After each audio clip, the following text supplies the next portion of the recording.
Hey, everybody, it's Patrick And I'm Greg. with the next in our series of Advent Calendar Reveals featuring retro computers that we've all used. All right, excellent. What do we have today, Patrick?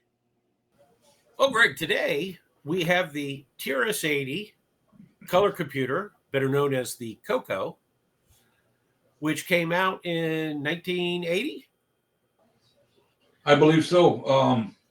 We have a good mutual friend that is a big COCO fan, um, and there is a very large online community with the COCOs. But I never had one, so I'm not part of that community.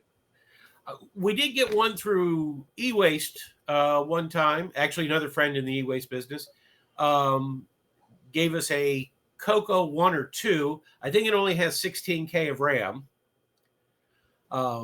The fanatics that we talk to, like our friends that have this, they're very into what's called the COCO 3, which was a much upgraded version. I think that came out 6 years later. Gotcha. Well, do we have a commercial to watch? I was going to say, let's go ahead and take a look at a commercial for the original COCO. Let the Radio Shack TRS-80 put the world of color computing into your home. Instant loading program packs turn any color TV into an exciting game arcade. And there's more.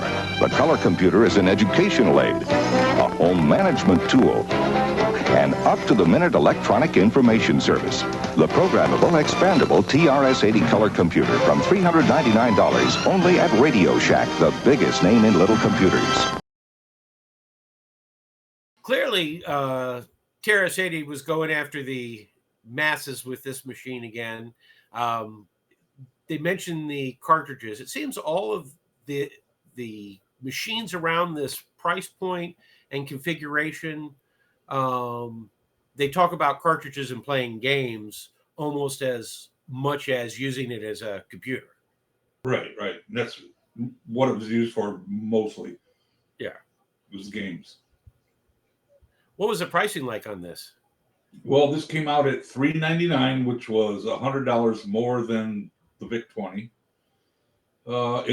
Which is $1,480 in today's money, and it came with it came in several configurations. You could get a 4, 16, 32, 64, 128, or 512K of RAM. I think those bigger RAMs are when you hit the COCO 3. If I'm not mistaken, the COCO 1 probably maxed out at 32K. Gotcha. Okay. But the basic unit 399 was 4K. Right.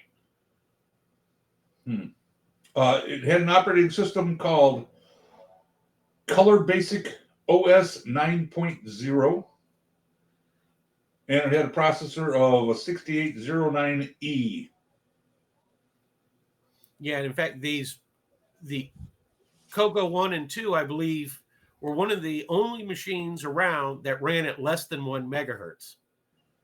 Where the Apple II, the Commodore, the PET, the Atari, they were running at 1 or 2 megahertz.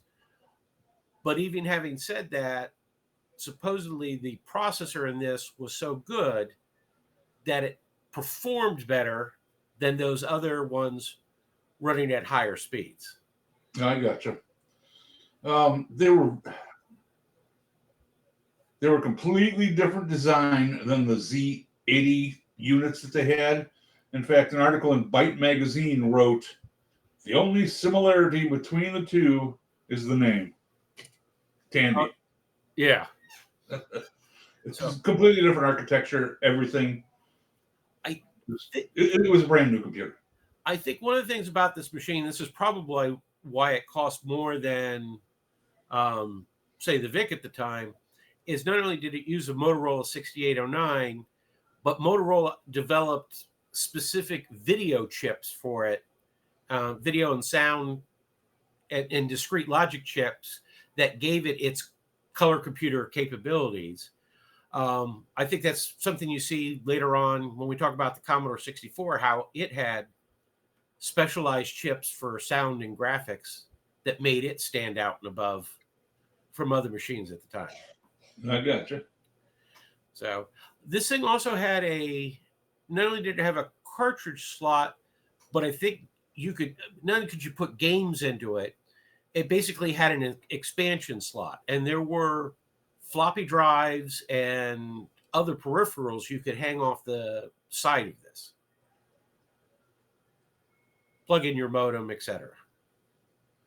Yeah, by the time we reached this era, that all that stuff was becoming pretty standard. Yeah. To The ability to expand. Yeah. Hope you like this latest reveal on our advent calendar of retro computers.